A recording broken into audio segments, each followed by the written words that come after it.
ಮಿತ್ರರೇ ನಮಸ್ಕಾರ. ಮಿತ್ರರೇ, ದೇಶದ 12 ರಾಜ್ಯಗಳಲ್ಲಿ SIR ನಡೀತಾ ಇದೆ. ಈ SIR ವಿಚಾರವಾಗಿ ಯಾವೆಲ್ಲ ರೀತಿಯ ರಾಜಕಾರಣ ಆಗ್ತಾ ಇದೆ ಅಂತ ನೀವೆಲ್ಲ ನೋಡ್ತಾ ಇದ್ರಿ. ಒಂದು ಕಡೆ ಸಂಸತ್ನಲ್ಲಿ ಪ್ರತಿಭಟನೆ ಆಗ್ತಾ ಇದೆ, ಸಂಸತ್ನ ಒಳಗೂ ಪ್ರತಿಭಟನೆ, ಹೊರಗೂ ಪ್ರತಿಭಟನೆ, ಬೀದಿಯಲ್ಲೂ ಪ್ರತಿಭಟನೆ. ಅಂದರೆ ಒಟ್ಟಿನಲ್ಲಿ ಈ SIRಗೆ ಬ್ರೇಕ್ ಹಾಕಬೇಕು ಅಂತ ವಿಪಕ್ಷಗಳು ಅನೇಕ ವಿಧವಾಗಿ ಪ್ರಯತ್ನವನ್ನು ಮಾಡ್ತಾ ಇದ್ದಾವೆ. ಆದರೆ ಈವರೆಗೂ ಕೂಡ ವಿಪಕ್ಷಗಳ ಈ ಪ್ರಯತ್ನಕ್ಕೆ ಒಂದು ಸಣ್ಣ ಯಶಸ್ಸು ಕೂಡ ಸಿಕ್ಕಿಲ್ಲ. ಜನ ಕೂಡ ಅದಕ್ಕೆ ಉತ್ತಮವಾದಂಥ ಪ್ರತಿಕ್ರಿಯೆ ಕೊಡ್ತಾ ಇಲ್ಲ. ಬಿಹಾರದಲ್ಲಿ ಇದೇ ವಿಚಾರವನ್ನು ಇಟ್ಕೊಂಡು ಚುನಾವಣೆಯನ್ನು ಎದುರಿಸಿದ್ರು, ಜನ ಮುಖಕ್ಕೆ ಮಂಗಳಾರತಿ ಎತ್ತಿ ವಾಪಸ್ ಕಳಿಸಿದ್ರು.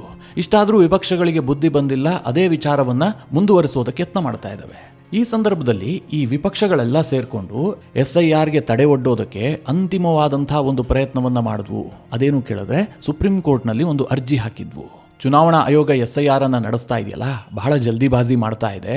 ಇದು ಚುನಾವಣಾ ಬೂತ್ ಲೆವೆಲ್ನ ಅಧಿಕಾರಿಗಳು BLOಗಳಿದಾರಲ್ಲ, ಅವರ ಮೇಲೆ ಗಂಭೀರವಾದಂತಹ ಪರಿಣಾಮ ಬೀರ್ತಾ ಇದೆ. ಇದುವರೆಗೆ 35ರಿಂದ 40 BLOಗಳು ಆತ್ಮಹತ್ಯೆಗೆ ಶರಣಾಗಿದ್ದಾರೆ. ಹೀಗಾಗಿ BLOಗಳ ರಕ್ಷಣೆಯ ನೆಪವೊಡ್ಡಿ ಸುಪ್ರೀಂ ಕೋರ್ಟ್ನ ಕದ ತಟ್ಟಿದ್ವು. ಮಿತ್ರರೇ, ಈ ವಿಚಾರವಾಗಿ ವಿಚಾರಣೆಯನ್ನು ನಡೆಸಿದಂಥ ಸುಪ್ರೀಂ ಕೋರ್ಟ್ನ ಮುಖ್ಯ ನ್ಯಾಯಾಧೀಶರ ಪೀಠ ಇವತ್ತು ಮಹತ್ವದ ಒಂದು ನಿರ್ದೇಶನವನ್ನು ಕೊಟ್ಟಿದೆ. ಇದು ವಿಪಕ್ಷಗಳ ನಾಯಕರಿಗೆ ಭಾರೀ ಮುಖಭಂಗವನ್ನು ತರಿಸಿದೆ. ಮಿತ್ರರೇ, ಕೋರ್ಟ್ ಇತ್ತೀಚಿನ ದಿನಗಳಲ್ಲಿ ನಡೆದುಕೊಳ್ಳುತ್ತಿರುವಂತಹ ರೀತಿ ಇದೆಯಲ್ಲ, ಬಹಳ ಖುಷಿ ಕೊಡ್ತಾ ಇದೆ. ಅದರಲ್ಲೂ ಜಸ್ಟಿಸ್ ಸೂರ್ಯಕಾಂತ್ ಅವರು ಮುಖ್ಯ ನ್ಯಾಯಮೂರ್ತಿಗಳಾದ ಬಳಿಕವಂತೂ ಕೋರ್ಟ್ನಲ್ಲಿ ಸಾಕಷ್ಟು ಬದಲಾವಣೆಗಳಾಗ್ತಾ ಇದೆ. ಬಹಳ ಶಾರ್ಪ್ ಆದಂತಹ ತೀರ್ಪುಗಳು ಕೂಡ ಬರೋದಕ್ಕೆ ಶುರುವಾಗಿದೆ. ಈ ವಿಡಿಯೋದಲ್ಲಿ SIR ಕುರಿತಾಗಿ ಮುಖ್ಯ ನ್ಯಾಯಮೂರ್ತಿಗಳು ಏನು ನಿರ್ದೇಶನ ಕೊಟ್ಟಿದ್ದಾರೆ, ವಿಪಕ್ಷಗಳಿಗೆ ಯಾವ ರೀತಿಯಾಗಿ ಹಿನ್ನಡೆಯಾಗಿದೆ, ಸುಪ್ರೀಂ ಕೋರ್ಟ್ನಲ್ಲಿ ಏನೆಲ್ಲ ಬದಲಾವಣೆಗಳಾಗ್ತಾ ಇದ್ದಾವೆ, ಇದೆಲ್ಲದರ ಕುರಿತಾಗಿ ಸ್ವಲ್ಪ ಡೀಟೇಲ್ ಆಗಿ ವಿವರಿಸುವಂತಹ ಪ್ರಯತ್ನ ಮಾಡ್ತೀನಿ. ನೀವು ಈ ವಿಡಿಯೋನ ಕೊನೆವರೆಗೂ ಮಿಸ್ ಮಾಡದೆ ನೋಡಿ. ಮಿತ್ರರೇ, ಈ SIR ಬಗ್ಗೆ ನಾನೇನು ನಿಮಗೆ ಹೆಚ್ಚು ವಿವರಣೆ ಕೊಡೋದು ಬೇಡ. ಪ್ರತಿನಿತ್ಯವೂ ಕೂಡ ವಿಪಕ್ಷಗಳು SIR ವಿಚಾರವನ್ನು ಇಟ್ಟುಕೊಂಡು ಹಂಗಾಮವನ್ನೇ ಸೃಷ್ಟಿ ಮಾಡ್ತಾ ಇದ್ದಾವೆ. ಅದರಲ್ಲೂ ಮಮತಾ ಬ್ಯಾನರ್ಜಿ ಮತ್ತು ತಮಿಳುನಾಡಿನ ಸ್ಟಾಲಿನ್ ಅಂತೂ SIR ಅನ್ನು ವಿಪರೀತವಾಗಿ ವಿರೋಧಿಸ್ತಾ ಇದ್ದಾರೆ. ಯಾವುದೇ ಕಾರಣಕ್ಕೂ ಇದಾಗಬಾರದು, ಇದಕ್ಕೆ ಬ್ರೇಕ್ ಹಾಕಬೇಕು ಅಂತ. ಆದರೆ ಈ ಹಿಂದೆಯೇ ಸುಪ್ರೀಂ ಕೋರ್ಟ್ ಬಿಹಾರದ ವಿಚಾರದಲ್ಲೇ ತೀರ್ಪು ಕೊಟ್ಟಾಗಿದೆ. SIRಗೆ ತಡೆ ಒಡ್ಡೋದಕ್ಕೆ ಸಾಧ್ಯವೇ ಇಲ್ಲ. ಯಾಕೆ ಅಂತಂದ್ರೆ ಅದು ಚುನಾವಣಾ ಆಯೋಗದ ಕಾನೂನುಬದ್ಧ ಅಧಿಕಾರ, ಸಂವಿಧಾನದಲ್ಲೇ ಅವರಿಗೆ ಆ ಅವಕಾಶವನ್ನು ಕೊಡಲಾಗಿದೆ. ಅದಕ್ಕೆ ನಾವು ಹೇಗೆ ತಡೆ ಒಡ್ಡೋದಕ್ಕೆ ಸಾಧ್ಯ ಅಂತ ಸುಪ್ರೀಂ ಕೋರ್ಟ್ ಪ್ರಶ್ನೆ ಮಾಡಿತ್ತು. ಹೀಗಾಗಿ ಎರಡನೇ ಹಂತದಲ್ಲಿ ಒಟ್ಟು 12 ರಾಜ್ಯಗಳಲ್ಲಿ, ಅಂದರೆ ಕೇಂದ್ರಾಡಳಿತ ಪ್ರದೇಶಗಳು ಮತ್ತು ಕೆಲ ರಾಜ್ಯಗಳಲ್ಲಿ SIR ಅನ್ನು ನಡೆಸೋದಕ್ಕೆ ಕೇಂದ್ರ ಚುನಾವಣಾ ಆಯೋಗ ತೀರ್ಮಾನ ಮಾಡ್ತಿದ್ದಂತೆ ಈ ವಿಪಕ್ಷಗಳೆಲ್ಲ ಭಾರಿ ಒತ್ತಡಕ್ಕೀಡಾದವು. ಮಮತಾ ಬ್ಯಾನರ್ಜಿಗಂತೂ ನಿದ್ದೆಯೇ ಬರ್ತಾ ಇಲ್ಲ. SIR ಆಗಿದ್ದೆ ಆದರೆ ನಾನು ಗೆಲ್ಲೋದಿಲ್ಲ ಅಂತ ಅವರಿಗೆ ಅನಿಸೋಗ್ಬಿಟ್ಟಿದೆ. ಹೀಗಾಗಿ ಅದನ್ನು ತಡೆಯೋದಕ್ಕೆ ಹಾಗೂ SIR ವಿರುದ್ಧ ಅಪಪ್ರಚಾರ ಮಾಡೋದಕ್ಕೆ ದಿನದ 24 ಗಂಟೆಯನ್ನು ಕೂಡ ಮೀಸಲಿಟ್ಟಿದ್ದಾರೆ. ಈ SIR ನಡೀತಿರುವಂತಹ ಈ ಹೊತ್ತಲ್ಲೇ ಇಡೀ ದೇಶಾದ್ಯಂತ ಒಂದು ಆಘಾತಕಾರಿ ಸುದ್ದಿ ಹೆಚ್ಚಾಗಿ ಕೇಳಿ ಬರೋದಕ್ಕೆ ಶುರುವಾಯಿತು. ಅದೇನು ಕೇಳಿದ್ರೆ, BLOಗಳು ಒತ್ತಡವನ್ನು ತಾಳಲಾರದೆ, ಟಾರ್ಗೆಟ್ ಅನ್ನು ರೀಚ್ ಮಾಡೋದಕ್ಕೆ ಸಾಧ್ಯ ಆಗದೆ ಆತ್ಮಹತ್ಯೆಯ ಹಾದಿಯನ್ನು ಹಿಡಿತಾ ಇದ್ದಾರೆ. ಇದುವರೆಗೆ 35ರಿಂದ 40 BLOಗಳು ಆತ್ಮಹತ್ಯೆಯನ್ನು ಮಾಡಿಕೊಂಡಿದ್ದಾರೆ. ಇನ್ನು ಕೆಲವರು ಸ್ಟ್ರೆಸ್ನಲ್ಲಿ ಸತ್ತೋಗಿದ್ದಾರೆ, ಅಂದರೆ ಹಾರ್ಟ್ ಅಟ್ಯಾಕ್ ಆಗಿ ಎಲ್ಲ ಸತ್ತೋಗಿದ್ದಾರೆ. ಚುನಾವಣಾ ಆಯೋಗ ವಿಪರೀತವಾಗಿ BLOಗಳ ಮೇಲೆ ಒತ್ತಡ ಹಾಕ್ತಾ ಇದೆ. ಇದು ಅಮಾನವೀಯವಾದಂಥ ವರ್ತನೆ. ವರ್ಷಗಟ್ಟಲೆ ಮಾಡಬೇಕಾದಂಥ ಮತದಾರರ ಪಟ್ಟಿಯ ಪರಿಷ್ಕರಣೆಯನ್ನು ಚುನಾವಣಾ ಆಯೋಗ ತಿಂಗಳಲ್ಲಿ ಮಾಡಿ ಮುಗಿಸೋದಕ್ಕೆ ಹೊರಟಿದೆ. ಇದು ಬಹಳ ದೊಡ್ಡ ಮಟ್ಟದಲ್ಲಿ ಸದ್ದು ಮಾಡ್ತು. ವಿಪಕ್ಷಗಳಂತೂ ಕೇಂದ್ರ ಸರ್ಕಾರ ಮತ್ತು ಚುನಾವಣಾ ಆಯೋಗದ ಮೇಲೆ ವಿಪರೀತವಾದಂತಹ ಆರೋಪಗಳನ್ನು ಮಾಡೋದಕ್ಕೆ ಶುರು ಮಾಡಿದ್ವು. ಇದಿಷ್ಟಕ್ಕೆ ಸುಮ್ಮನಾಗದಂತಹ ವಿಪಕ್ಷಗಳು ಸುಪ್ರೀಂ ಕೋರ್ಟ್ನ ಮೆಟ್ಟಿಲನ್ನು ಹತ್ತಿದ್ವು. ಈ ವಿಚಾರ ಇವತ್ತು ಸುಪ್ರೀಂ ಕೋರ್ಟ್ನ ಮುಖ್ಯ ನ್ಯಾಯಮೂರ್ತಿಗಳಾದಂಥ ಜಸ್ಟಿಸ್ ಸೂರ್ಯಕಾಂತ್ ಹಾಗೂ ನ್ಯಾಯಮೂರ್ತಿಗಳಾದಂಥ ಜೋಯ್ಮಾಲಾ ಬಾಗ್ಚಿ ಅವರ ಪೀಠದ ಮುಂದೆ ವಿಚಾರಣೆಗೆ ಬಂತು. ಈ ಸಂದರ್ಭದಲ್ಲಿ ತಮಿಳುನಾಡಿನ TVK ಪಕ್ಷವೂ ಕೂಡ ಅರ್ಜಿದಾರನಾಗಿತ್ತು. ಹೀಗಾಗಿ ಆ ಪಕ್ಷದ ಪರವಾಗಿ ಹಿರಿಯ ವಕೀಲರಾದಂಥ ಗೋಪಾಲ್ ಶಂಕರ್ ನಾರಾಯಣನ್ ವಾದ ಮಂಡಿಸಿದ್ರು. ಅವರೇನು ವಾದ ಮಾಡಿದ್ರು ಅಂತಂದ್ರೆ, ಚುನಾವಣಾ ಆಯೋಗ ಅವೈಜ್ಞಾನಿಕವಾಗಿ SIR ಅನ್ನು ನಡೆಸ್ತಾ ಇದೆ. ಈ ಕಾರಣದಿಂದಾಗಿ BLOಗಳಿಗೆ ವಿಪರೀತವಾದಂತಹ ಸ್ಟ್ರೆಸ್ ಆಗ್ತಾ ಇದೆ, ವರ್ಕ್ ಲೋಡ್ ವಿಪರೀತವಾಗಿ ಜಾಸ್ತಿ ಇದೆ. ಅವರನ್ನ ಹೆದರಿಸಿ ಬೆದರಿಸಿ ಅವರಿಗೆ ಟಾರ್ಗೆಟ್ ಕೊಟ್ಟು ಕೆಲಸಗಳನ್ನು ಮಾಡಿಸಲಾಗ್ತಾ ಇದೆ. ಹೀಗಾಗಿ ಕೆಲವರು ಆತ್ಮಹತ್ಯೆ ಹಾದಿಯನ್ನು ಹಿಡಿದಿದ್ದಾರೆ. ಇದುವರೆಗೂ ದೇಶದಲ್ಲಿ 35ರಿಂದ 40 BLOಗಳು ಸೂಸೈಡ್ ಮಾಡಿಕೊಂಡಿದ್ದಾರೆ. BLOಗಳಿಗೆ ಯಾವ ರೀತಿಯಾದಂತಹ ಟಾರ್ಚರ್ ಕೊಡಲಾಗ್ತಾ ಇದೆ ಅಂತಂದ್ರೆ, ಉತ್ತರ ಪ್ರದೇಶದ ಉದಾಹರಣೆಯನ್ನೇ ಕೊಡೋದಾದ್ರೆ, ಓರ್ವ BLOಗೆ ಮದುವೆ ಇದ್ರೂ ಕೂಡ ಆತನಿಗೆ ರಜೆ ಕೊಟ್ಟಿಲ್ಲ. ಆತನದ್ದೇ ಮದುವೆ ಇತ್ತು, ಆಗ್ಲೂ ರಜೆ ಕೊಡದ ಕಾರಣದಿಂದಾಗಿ ಆತ ಮನನೊಂದು ಆತ್ಮಹತ್ಯೆಗೆ ಶರಣಾದಂತಹ ಘಟನೆ ನಡೆದಿದೆ. ಜೊತೆಗೆ ಉತ್ತರ ಪ್ರದೇಶದ ಸರ್ಕಾರ BLOಗಳನ್ನು ದಂಡಿಸೋದಕ್ಕೆ ಹೊರಟಿದೆ. ಒಂದು ವೇಳೆ ನೀವೇನಾದರೂ ಟಾರ್ಗೆಟ್ ಅನ್ನು ರೀಚ್ ಮಾಡದೇ ಇದ್ರೆ ಕೇಸ್ ದಾಖಲಿಸಿ 3 ತಿಂಗಳಿನಿಂದ 2 ವರ್ಷದವರೆಗೆ ಶಿಕ್ಷೆ ಕೊಡುವಂಥ ಭಯ ಹುಟ್ಟಿಸಲಾಗ್ತಾ ಇದೆ. ಈಗಾಗಲೇ 40ಕ್ಕೂ ಹೆಚ್ಚು FIRಗಳು BLOಗಳ ವಿರುದ್ಧ ದಾಖಲಾಗಿದೆ. ಈ ವಿಚಾರವಾಗಿ ಸುಪ್ರೀಂ ಕೋರ್ಟ್ ಮಧ್ಯಪ್ರವೇಶ ಮಾಡಿ ಚುನಾವಣಾ ಆಯೋಗಕ್ಕೆ ಸ್ಪಷ್ಟವಾದಂತಹ ನಿರ್ದೇಶನ ಕೊಡಬೇಕು, BLOಗಳನ್ನು ರಕ್ಷಿಸಬೇಕು ಅಂತ ವಿಪಕ್ಷಗಳ ಪರ ವಕೀಲರು ವಾದ ಮಾಡ್ತಾರೆ. ಮಿತ್ರರೇ, ಇವತ್ತು ಸುಪ್ರೀಂ ಕೋರ್ಟ್ನ ಮುಖ್ಯ ನ್ಯಾಯಮೂರ್ತಿಗಳು ಏನು ಅಭಿಪ್ರಾಯಪಟ್ಟರಲ್ಲ, ಇದನ್ನು ವಿಪಕ್ಷಗಳು ಊಹೆ ಮಾಡಿಕೊಳ್ಳೋದಕ್ಕೂ ಸಾಧ್ಯ ಇಲ್ಲ. ಈ ವಿಚಾರವಾಗಿ ಸುಪ್ರೀಂ ಕೋರ್ಟ್ನ ಮುಖ್ಯ ನ್ಯಾಯಾಧೀಶ ಜಸ್ಟಿಸ್ ಸೂರ್ಯಕಾಂತ್ ಹೇಳ್ತಾರೆ, ಈ SIR ಇದೆಯಲ್ಲ, ಇದು ಕಾನೂನಾತ್ಮಕ ಪ್ರಕ್ರಿಯೆ, ಇದು ನಡೆಯಲೇಬೇಕು. ಜೊತೆಗೆ BLOಗಳ ಸಾವಿಗೆ ಚುನಾವಣಾ ಆಯೋಗವನ್ನು ಹೊಣೆ ಮಾಡೋದಕ್ಕೂ ಸಾಧ್ಯ ಇಲ್ಲ.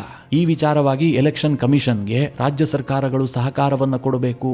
ಇದು ರಾಜ್ಯ ಸರ್ಕಾರದ ಕರ್ತವ್ಯವೂ ಕೂಡ ಆಗಿದೆ. ಹೀಗಾಗಿ BLOಗಳಿಗೆ ಒತ್ತಡ ಆಗದಂತೆ ರಾಜ್ಯ ಸರ್ಕಾರಗಳು ಕೆಲ ಕ್ರಮಗಳನ್ನು ಕೈಗೊಳ್ಳಬೇಕು. ಮುಖ್ಯವಾಗಿ BLOಗಳ ಕೆಲಸದ ಅವಧಿಯನ್ನು ಕಡಿಮೆ ಮಾಡಿ, ಜೊತೆಗೆ ಹೆಚ್ಚುವರಿ BLOಗಳನ್ನು ಒದಗಿಸಿ. ಅಷ್ಟು ಮಾತ್ರ ಅಲ್ಲ, BLOಗಳು ಇಂಪಾರ್ಟೆಂಟ್ ಕಾರಣಗಳನ್ನು ಕೊಟ್ಟು ರಜೆ ಕೇಳಿದಂತಹ ಸಂದರ್ಭದಲ್ಲಿ ಅವರಿಗೆ ವಿನಾಯಿತಿಯನ್ನು ಕೊಡಿ.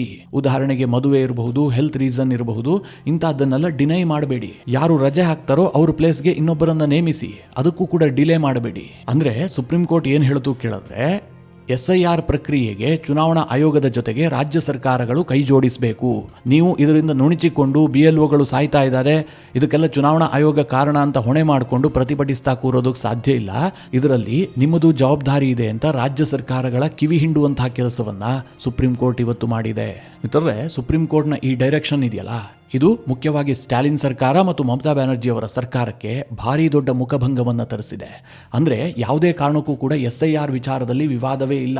SIR ನಡಿಲೇಬೇಕು. ಅಲ್ಲೇನು ಲೋಪ ಆಗ್ತಾ ಇದೆಯೋ ಅದನ್ನು ಸರಿಪಡಿಸುವಂತಹ ಕೆಲಸ ಆಗಬೇಕೇ ಹೊರತು ಕಂಪ್ಲೀಟ್ ಆಗಿ SIRಗೆ ಬ್ರೇಕ್ ಹಾಕೋದಕ್ಕೆ ಸಾಧ್ಯ ಇಲ್ಲ ಅನ್ನುವ ಅರ್ಥದಲ್ಲಿ ಸುಪ್ರೀಂ ಕೋರ್ಟ್ ಇವತ್ತು ಅಭಿಪ್ರಾಯವನ್ನು ವ್ಯಕ್ತಪಡಿಸಿದೆ. ಮಿತ್ರರೇ, ಬಹಳ ವಿಪರ್ಯಾಸ ಏನು ಗೊತ್ತಾ, ಸುಪ್ರೀಂ ಕೋರ್ಟ್ ಈ ರೀತಿಯಾಗಿ ಪದೇ ಪದೇ ಈ SIR ಅನ್ನು ಎತ್ತಿ ಹಿಡಿತಾ ಇದ್ರೂ ಕೂಡ ವಿಪಕ್ಷಗಳು ಇದೇ ವಿಚಾರವಾಗಿ ಕೇವಲ ರಾಜಕಾರಣವನ್ನು ಮಾತ್ರ ಮಾಡ್ತಾ ಇಲ್ಲ, ಲೋಕಸಭೆಯ ಅಮೂಲ್ಯವಾದಂತಹ ಕಲಾಪವನ್ನು ಬಲಿ ಕೊಡುವಂತಹ ಕೆಲಸವೂ ಕೂಡ ಆಗ್ತಾ ಇದೆ. ಪ್ರತಿನಿತ್ಯ ಪ್ರತಿಭಟನೆ, ಪ್ರತಿನಿತ್ಯವೂ ಕೂಡ ಕಲಾಪದಲ್ಲಿ ಅಡ್ಡಿಪಡಿಸುವಂತಹದ್ದು. ಇದಕ್ಕೆಲ್ಲ ನೇತೃತ್ವ ಯಾರದ್ದು ಕೇಳಿದ್ರೆ ಸಂವಿಧಾನ ರಕ್ಷಕನಾದಂತಹ ರಾಹುಲ್ ಗಾಂಧಿ ಅವರದ್ದು. ಮಿತ್ರರೇ, ಅದೇನೇ ಆದರೂ ಕೂಡ ಇತ್ತೀಚೆಗೆ ಸುಪ್ರೀಂ ಕೋರ್ಟ್ನಲ್ಲಿ ನಡೀತಾ ಇರುವಂತಹ ಕೆಲ ಬೆಳವಣಿಗೆಗಳಿದಾವಲ್ಲ, ಇದು ಭಾರಿ ಖುಷಿ ಕೊಡ್ತಾ ಇದೆ. ನಮ್ಮ ದೇಶದಲ್ಲಿ ನ್ಯಾಯಾಂಗ ವ್ಯವಸ್ಥೆ ಇನ್ನೂ ಕೂಡ ಗಟ್ಟಿಯಾಗಿದೆ. ಇದು ಯಾವುದೋ ಒಂದು ಸಿದ್ಧಾಂತವಾಗಲಿ ಅಥವಾ ಒಂದು ವರ್ಗದ ಪರವಾಗಿ ಕೆಲಸ ಮಾಡ್ತಾ ಇಲ್ಲ ಅನ್ನುವಂಥ ನಂಬಿಕೆ ಬರೋದಕ್ಕೆ ಶುರುವಾಗಿದೆ. ಅದರಲ್ಲೂ ಜಸ್ಟಿಸ್ ಸೂರ್ಯಕಾಂತ್ ಅವರು ಮುಖ್ಯ ನ್ಯಾಯಮೂರ್ತಿಗಳಾಗಿ ಅಧಿಕಾರವನ್ನು ವಹಿಸಿಕೊಂಡ ಬಳಿಕ ಕೆಲವು ತೀರ್ಮಾನಗಳನ್ನು ಕೈಗೊಂಡಿದ್ದಾರಲ್ಲ, ಅದನ್ನು ಕೇಳಿದಾಗಲೇ ಬಹಳ ಹೆಮ್ಮೆ ಅಂತ ಅನ್ಸುತ್ತೆ. ಒಂದೆರಡು ಇಂಪಾರ್ಟೆಂಟ್ ವಿಚಾರಗಳನ್ನು ಇದೇ ಸಂದರ್ಭದಲ್ಲಿ ತಿಳಿಸ್ತೀನಿ. ಮೊದಲನೇದಾಗಿ ಏನು ಕೇಳಿದ್ರೆ, ಜಸ್ಟಿಸ್ ಸೂರ್ಯಕಾಂತ್ ಅವರು ಅಧಿಕಾರವನ್ನು ವಹಿಸಿಕೊಳ್ತಿದ್ದಂತೆ ಒಂದು ಮಹತ್ವದ ತೀರ್ಮಾನವನ್ನು ಕೈಗೊಂಡಿದ್ದಾರೆ. ಅಂದರೆ ಸುಪ್ರೀಂ ಕೋರ್ಟ್ನಲ್ಲಿ ಬಹಳ ದೊಡ್ಡ ಬದಲಾವಣೆ. ಈ ಹಿಂದೆ ಸುಪ್ರೀಂ ಕೋರ್ಟ್ನ ವ್ಯವಸ್ಥೆಯ ಬಗ್ಗೆ ಇದ್ದಂತಹ ಬಹಳ ದೊಡ್ಡ ಆರೋಪ ಏನು ಕೇಳಿದ್ರೆ, ಅಲ್ಲಿ ದುಡ್ಡಿದ್ದವನಿಗೆ ಮಾತ್ರ ನ್ಯಾಯ ಸಿಗೋದಕ್ಕೆ ಸಾಧ್ಯ, ಸಾಮಾನ್ಯದವನು ಹೋದರೆ ತನ್ನ ಕೇಸನ್ನು ದಾಖಲಿಸಿ ನ್ಯಾಯಾಲಯದ ಮುಂದೆ ಬರುವಂತೆ ನೋಡ್ಕೊಳ್ಳೋದಕ್ಕೆ ಸಾಧ್ಯ ಆಗೋದಿಲ್ಲ, ಅಷ್ಟರಲ್ಲಾಗಲೇ ಅವನ ಜೀವ ಹೊರಟೋಗ್ಬಿಡುತ್ತೆ ಅನ್ನುವಂಥ ಮಾತುಗಳು ಕೇಳಿಬರ್ತಾ ಇದ್ವು. ಯಾಕೆ ಈ ರೀತಿಯ ಆರೋಪಗಳು ಕೇಳಿಬರ್ತಾ ಇದ್ವು ಅಂತಂದರೆ, ಸುಪ್ರೀಂ ಕೋರ್ಟ್ನಲ್ಲಿ ಕೆಲವರ ಲಾಬಿ ವಿಪರೀತವಾಗಿ ನಡೀತಾ ಇತ್ತು. ನಿಮ್ಮ ಕೇಸು ಸುಪ್ರೀಂ ಕೋರ್ಟ್ನಲ್ಲಿ ನ್ಯಾಯಾಧೀಶರ ಮುಂದೆ ವಿಚಾರಣೆಗೆ ಬರಬೇಕು ಅಂತಂದರೆ ನೀವು ಕೆಲ ಲಾಯರ್ಗಳನ್ನೇ ಹಿಡಿಬೇಕಾಗಿತ್ತು. ಆ ಲಾಯರ್ಗಳಿಗೆ ಎಷ್ಟು ಕೆಪಾಸಿಟಿ ಇತ್ತು ಅಂತಂದರೆ, ನಿಮ್ಮ ಕೇಸ್ಗೆ ಜ್ಯೇಷ್ಠತೆ ಬೇಕಾಗಿಲ್ಲ, ಕೇವಲ ತಮ್ಮ ಪ್ರಭಾವವನ್ನು ಬಳಸಿಯೇ ಆ ಕೇಸ್ಗಳನ್ನು ವಿಚಾರಣೆಗೆ ತರಿಸ್ತಾ ಇದ್ರು. ಅರ್ಥ ಆಗ್ತಾ ಇದೆ ಅಂತ ಭಾವಿಸಿದ್ದೀನಿ. ಈಗ ನೀವು ಸುಪ್ರೀಂ ಕೋರ್ಟ್ನಲ್ಲಿ ಒಂದು ಕೇಸ್ ದಾಖಲಿಸಿದ್ರೆ ಆ ಕೇಸ್ ಫೈಲ್ ಆಗಿರುತ್ತಲ್ಲ, ಅದು ಜ್ಯೇಷ್ಠತೆಯ ಆಧಾರದಲ್ಲೇ ವಿಚಾರಣೆಗೆ ಬರಬೇಕು. ಅಂದರೆ ನಿಮಗಿಂತ ಮೊದಲು ಯಾರ್ಯಾರು ಕೇಸ್ ದಾಖಲಿಸಿರ್ತಾರೋ ಅದೆಲ್ಲ ಆದಮೇಲೆ ನಿಮ್ಮದು ವಿಚಾರಣೆಗೆ ಬರುವಂತಹದ್ದು. ಆದರೆ ಕೆಲವೊಂದಷ್ಟು ವಿನಾಯಿತಿಗಳಿರ್ತವೆ, ಅದನ್ನು ಹೊರತುಪಡಿಸಿ ಉಳಿದಂತೆ ಎಲ್ಲವೂ ಕೂಡ ಹಾಗೆ ಆಗಬೇಕು. ಆದರೆ ಕೆಲ ಲಾಯರ್ಗಳು ಏನು ಮಾಡ್ತಾ ಇದ್ರು ಗೊತ್ತಾ, ತಮ್ಮ ಪ್ರಭಾವವನ್ನು ಬಳಸಿ ಅವರು ವಕೀಲರಾಗಿರುವಂತಹ ಕೇಸ್ಗಳನ್ನು ಮೊದಲಿಗೆ ವಿಚಾರಣೆಗೆ ಬರುವಂತೆ ನೋಡ್ಕೊಳ್ತಾ ಇದ್ರು. ಆದರೆ ಜಸ್ಟಿಸ್ ಸೂರ್ಯಕಾಂತ್ ಅವರು ಈಗೊಂದು ತೀರ್ಮಾನ ಮಾಡಿದ್ದಾರೆ, ಇನ್ಮುಂದೆ ಯಾವತ್ತೂ ಕೂಡ ಹಾಗಾಗೋದೇ ಇಲ್ಲ. ಜ್ಯೇಷ್ಠತೆಯ ಆಧಾರದಲ್ಲೇ ಕೇಸ್ಗಳು ವಿಚಾರಣೆಗೆ ಬರಬೇಕು. ಲಾಯರ್ ಎಷ್ಟೇ ಪ್ರಭಾವಿಯಾಗಿದ್ರೂ ಕೂಡ ಆತನ ಕೇಸನ್ನ ಮೊದಲಿಗೆ ಕೈಗೆತ್ತಿಕೊಳ್ಳೋದಿಲ್ಲ. ಇಂತಹದೊಂದು ಮಹತ್ವದ ತೀರ್ಮಾನವನ್ನ ಮಾಡಿದ್ದಾರೆ. ಮಿತ್ರರೇ, ಇದು ಕೆಲ ವಕೀಲರಿಗೆ ಮೆಣಸಿನಕಾಯಿ ಇಟ್ಟಂತಾಗಿದೆ. ಯಾರಿಗೆ ಅಂತ ನಾನೇನು ಬಾಯ್ಬಿಟ್ಟು ಹೇಳಬೇಕಾ? ಮುಖ್ಯವಾಗಿ ಅಭಿಷೇಕ್ ಮನು ಸಿಂಘ್ವಿ ಕಾಂಗ್ರೆಸ್ನ ಪರವಾಗಿ ವಾದ ಮಾಡುವಂತ ಬಹಳ ದಿಗ್ಗಜ ಲಾಯರ್ ಅಂತ ಹೆಸರು ಪಡೆದಿದ್ದಾರೆ. ಇನ್ನೊಬ್ರು ಗೊತ್ತಲ್ಲ, ಕಪಿಲ್ ಸಿಬಲ್. ನೀವು ಬೇಕಾದ್ರೆ ಇಂಗ್ಲಿಷ್ ಮತ್ತು ಹಿಂದಿ ಪತ್ರಿಕೆಗಳನ್ನು ತೆಗೆದು ನೋಡಿ, ಇವರ ಕೇಸ್ಗಳು ಕೋರ್ಟ್ನಲ್ಲಿ ನಡೆಯದಂತಹ ದಿನಗಳೇ ಇಲ್ಲ. ಪ್ರತಿ ದಿನವೂ ಕೂಡ ಇವರ ಕೇಸ್ಗಳು ವಿಚಾರಣೆಗೊಳಪಡ್ತವೆ. ಹಾಗಂತ ಇವರು ಕೋರ್ಟ್ನಲ್ಲಿ ಕೇಸ್ ಗೆದ್ದಿದ್ದಾರಾ ಅಂತ ಕೇಳಬೇಡಿ. ನಾನಂತೂ ನನ್ನ ಕಿವಿಯಲ್ಲಿ ಇದುವರೆಗೆ ಕೇಳಿಲ್ಲ ಅಭಿಷೇಕ್ ಮನು ಸಿಂಘ್ವಿ, ಕಪಿಲ್ ಸಿಬಲ್ ಕೇಸನ್ನು ಗೆದ್ರು ಅಂತ. ಕಾರಣ ಏನು ಕೇಳಿದ್ರೆ, ಅವರು ಗೆಲ್ಲುವಂತಹ ಕೇಸ್ಗಳನ್ನು ತೆಗೆದುಕೊಳ್ಳೋದೇ ಇಲ್ಲ. ಯಾಕೆ ಕೇಳಿದ್ರೆ, ನ್ಯಾಯದ ಪರವಾದಂತಹ ಯಾವುದೇ ಕೇಸ್ಗಳನ್ನು ಅವರು ಪಡೆಯೋದೇ ಇಲ್ವಲ್ಲ. ಉದಾಹರಣೆಗೆ ಹೇಳ್ತೀನಿ, ಅವರು ತೆಗೆದುಕೊಳ್ಳುವಂತಹ ಕೇಸ್ಗಳು ಯಾವುದು ಅಂತ. ಆರ್ಟಿಕಲ್ 370 ರದ್ದು, ರಾಮ ಜನ್ಮಭೂಮಿ ವಿವಾದ, ರಾಮ ಇರಲೇ ಇಲ್ಲ ಅನ್ನುವಂಥದ್ದು ಇವರ ವಾದ, ಕೇಂದ್ರ ಸರ್ಕಾರದ ವಕ್ಫ್ ಬಿಲ್ಲು, ಈಗ SIR, ಇಂತಹ ಕೇಸ್ಗಳನ್ನೇ ತೆಗೆದುಕೊಳ್ಳುವಂತಹದ್ದು. ಇವರೇನ್ ಮಾಡ್ತಾರೆ ಗೊತ್ತಾ, ಆ ಕೇಸು ಸುಪ್ರೀಂ ಕೋರ್ಟ್ನಲ್ಲಿ ನ್ಯಾಯಾಧೀಶರ ಮುಂದೆ ಬರುವಂತೆ ನೋಡ್ಕೊಳ್ತಾರೆ, ಜೊತೆಗೆ ಒಂದಷ್ಟು ಕಾಲಹರಣವನ್ನ ಮಾಡ್ತಾರೆ. ಹಾಗೆ ಕಾನೂನಿನಲ್ಲಿರುವಂತಹ ಯಾವುದಾದ್ರೂ ಒಂದು ಲೂಪ್ ಹೋಲ್ ಅನ್ನು ಹುಡುಕಿ ತೆಗೆದು ಆ ಪ್ರಕರಣಕ್ಕೊಂದು ಸ್ಟೇ ಕೊಡಿಸ್ತಾರೆ, ವರ್ಷಾನುಗಟ್ಟಲೆ ಎಳೆಯುವಂತೆ ನೋಡ್ಕೊಳ್ತಾರೆ. ಈ ಸೋ ಕಾಲ್ಡ್ ಪ್ರಭಾವಿ ಲಾಯರ್ಗಳು ಮಾಡುವಂತಹ ಕೆಲಸವೇ ಇದು. ಇದಕ್ಕೆಲ್ಲದಕ್ಕೂ ಕೂಡ ಈಗ ಜಸ್ಟಿಸ್ ಸೂರ್ಯಕಾಂತ್ ಅವರು ಕಂಪ್ಲೀಟ್ ಬ್ರೇಕ್ ಹಾಕಿದ್ದಾರೆ. ಜ್ಯೇಷ್ಠತೆಯ ಆಧಾರದಲ್ಲೇ ಕೇಸ್ಗಳನ್ನು ನಾವು ಕೈಗೆತ್ತಿಕೊಳ್ತೀವಿ. ಯಾವ ಲಾಯರ್ ಎಷ್ಟೇ ಪ್ರಭಾವಿ ಆಗಿದ್ರೂ ಕೂಡ ಕೋರ್ಟ್ನ ಮುಂದೆ ಆತ ಏನೂ ಕೂಡ ಅಲ್ಲ ಅನ್ನುವಂಥ ರೀತಿಯಲ್ಲಿ ಇವರೊಂದು ನಿರ್ಧಾರವನ್ನು ಕೈಗೊಂಡಿದ್ದಾರೆ. ಮುಖ್ಯ ನ್ಯಾಯಾಧೀಶರ ಈ ತೀರ್ಮಾನ ಇದೆಯಲ್ಲ, ಇದು ಕೆಲವರಿಗೆ ಜೀರ್ಣ ಆಗ್ತಾ ಇಲ್ಲ. ಇದರ ಜೊತೆಗೆ ಇನ್ನೊಂದು ವಿಚಾರವನ್ನು ಕೂಡ ನಿಮಗೆ ಹೇಳಲೇಬೇಕು. ಇತ್ತೀಚೆಗೆ ಈ ಅಕ್ರಮ ರೋಹಿಂಗ್ಯಾ ವಲಸಿಗರ ಕುರಿತಾಗಿ ಸುಪ್ರೀಂ ಕೋರ್ಟ್ನ ಮುಖ್ಯ ನ್ಯಾಯಮೂರ್ತಿಗಳ ಒಂದು ಮಾತು ಭಾರಿ ಸದ್ದು ಮಾಡಿತ್ತು. ವಿಪಕ್ಷಗಳಿಗೆ ಒನ್ಸ್ ಅಗೇನ್ ಇದನ್ನು ಜೀರ್ಣ ಮಾಡ್ಕೊಳ್ಳೋದಕ್ಕಾಗಿರಲಿಲ್ಲ. ಅದೇನು ಕೇಳಿದ್ರೆ, 5 ರೋಹಿಂಗ್ಯಾ ಅಕ್ರಮ ವಲಸಿಗರ ಪರವಾಗಿ ರೀಟಾ ಅನ್ನುವಂತಹ ಓರ್ವ ಮಹಿಳೆ ಒಂದು ಹೇಬಿಯಸ್ ಕಾರ್ಪಸ್ ಅರ್ಜಿಯನ್ನು ಹಾಕಿದ್ರು. ಅಂದ್ರೆ ಈ 5 ರೋಹಿಂಗ್ಯಾ ಅಕ್ರಮ ವಲಸಿಗರ ವಿಚಾರದಲ್ಲಿ ಕೇಂದ್ರ ಸರ್ಕಾರ ಏನ್ ಮಾಡಿದೆ ಅಂತ ನಮಗೆ ಗೊತ್ತಿಲ್ಲ. ಅವರನ್ನ ಪೊಲೀಸರು ಬಂಧಿಸಿದ್ರು, ಅದಾದ ಬಳಿಕ ಯಾವುದೇ ಮಾಹಿತಿ ಇಲ್ಲ, ನಮಗೆ ಅವರ ಸುಳಿವನ್ನ ಗೊತ್ತುಪಡಿಸಿ ಕೊಡಿ ಅಂತೇಳಿ ಒಂದು ಅರ್ಜಿ ಸಲ್ಲಿಸಿದ್ರು. ಬಹಳ ಸೂಕ್ಷ್ಮವಾಗಿ ಗಮನಿಸಿ, ಅರ್ಜಿ ಯಾವುದಕ್ಕೆ ಬಂದಿದ್ದು, ನಮ್ಮ ದೇಶದ ಸೈನಿಕರು ನಾಪತ್ತೆಯಾಗಿದ್ದಾರೆ, ಅವರನ್ನು ಹುಡುಕಿ ಕೊಡಿ ಅಂತಲ್ಲ. ಅಕ್ರಮವಾಗಿ ನುಸುಳಿ ಈ ದೇಶಕ್ಕೆ ಬಂದಂತಹ ಅಕ್ರಮ ವಲಸಿಗರು ಯಾರಿದ್ದಾರೆ, ದೇಶದ್ರೋಹಿಗಳು ಯಾರಿದ್ದಾರೆ, ಅವ್ರು ಎಲ್ಲಿ ಹೋದ್ರೂ ಗೊತ್ತಾಗ್ತಾ ಇಲ್ಲ, ಅವರನ್ನು ಹುಡುಕಿಸಿ ಕೊಡಿ, ಅವರೆಲ್ಲಿದ್ದಾರೆ ಅಂತ ನಮಗೆ ಗೊತ್ತು ಮಾಡಿ ಅಂತ. ಮಿತ್ರರೇ, ಈ ವಿಚಾರ ಕೇಳದಂತಹ ಸಂದರ್ಭದಲ್ಲಿ ನಮಗೆ ಇಷ್ಟು ಸಿಟ್ಟು ಬರುತ್ತೆ. ನ್ಯಾಯಾಧೀಶರು ಅಷ್ಟೆಲ್ಲ ಬ್ಯುಸಿ ಇರ್ತಾರೆ, ನೂರಾರು ಕೇಸ್ಗಳಿರ್ತವೆ, ಒತ್ತಡ ಇರುತ್ತೆ. ಅಂಥವರಿಗೆ ಇಂತಹ ವಿಚಾರಗಳನ್ನು ತಂದಾಗ ಇನ್ನೆಷ್ಟು ಸಿಟ್ಟು ಬಂದಿರಬಹುದು ಹೇಳಿ. ಆದರೆ ನಮ್ಮ ಸುಪ್ರೀಂ ಕೋರ್ಟ್ನ ಮುಖ್ಯ ನ್ಯಾಯಾಧೀಶರು ಬಹಳ ಸೆನ್ಸಿಬಲ್ ಆಗಿ ಒಂದು ಅಭಿಪ್ರಾಯವನ್ನು ವ್ಯಕ್ತಪಡಿಸಿದ್ರು. ಏನಮ್ಮ ತಾಯಿ, ನೀನು ಯಾರ ಬಗ್ಗೆ ಕೇಳ್ತಾ ಇದೀಯಾ ಅಂತ ಗೊತ್ತಿದೆ ತಾನೆ, ನುಸುಳುಕೋರರನ್ನ ರತ್ನಗಂಬಳಿ ಹಾಕಿ ಕರೆತರಬೇಕಾಗಿತ್ತಾ? ಅವರೆಲ್ಲರೂ ಕೂಡ ಬೇಲಿಯನ್ನ ಕತ್ತರಿಸಿ ಒಳಗೆ ಬರ್ತಾ ಇದ್ದಾರೆ, ಇಲ್ಲಿಗೆ ಬಂದ್ಬಿಟ್ಟು ತಮ್ಮ ಹಕ್ಕನ್ನು ಸ್ಥಾಪಿಸೋದಕ್ಕೆ ಯತ್ನ ಮಾಡ್ತಾ ಇದ್ದಾರೆ. ನಮ್ಮ ದೇಶದಲ್ಲೇ ಕೋಟ್ಯಾಂತರ ಬಡವರಿದ್ದಾರೆ, ಅವರ ಹಕ್ಕುಗಳನ್ನು ರಕ್ಷಿಸುವಂತಹ ಕೆಲಸ ಆಗಬೇಕು.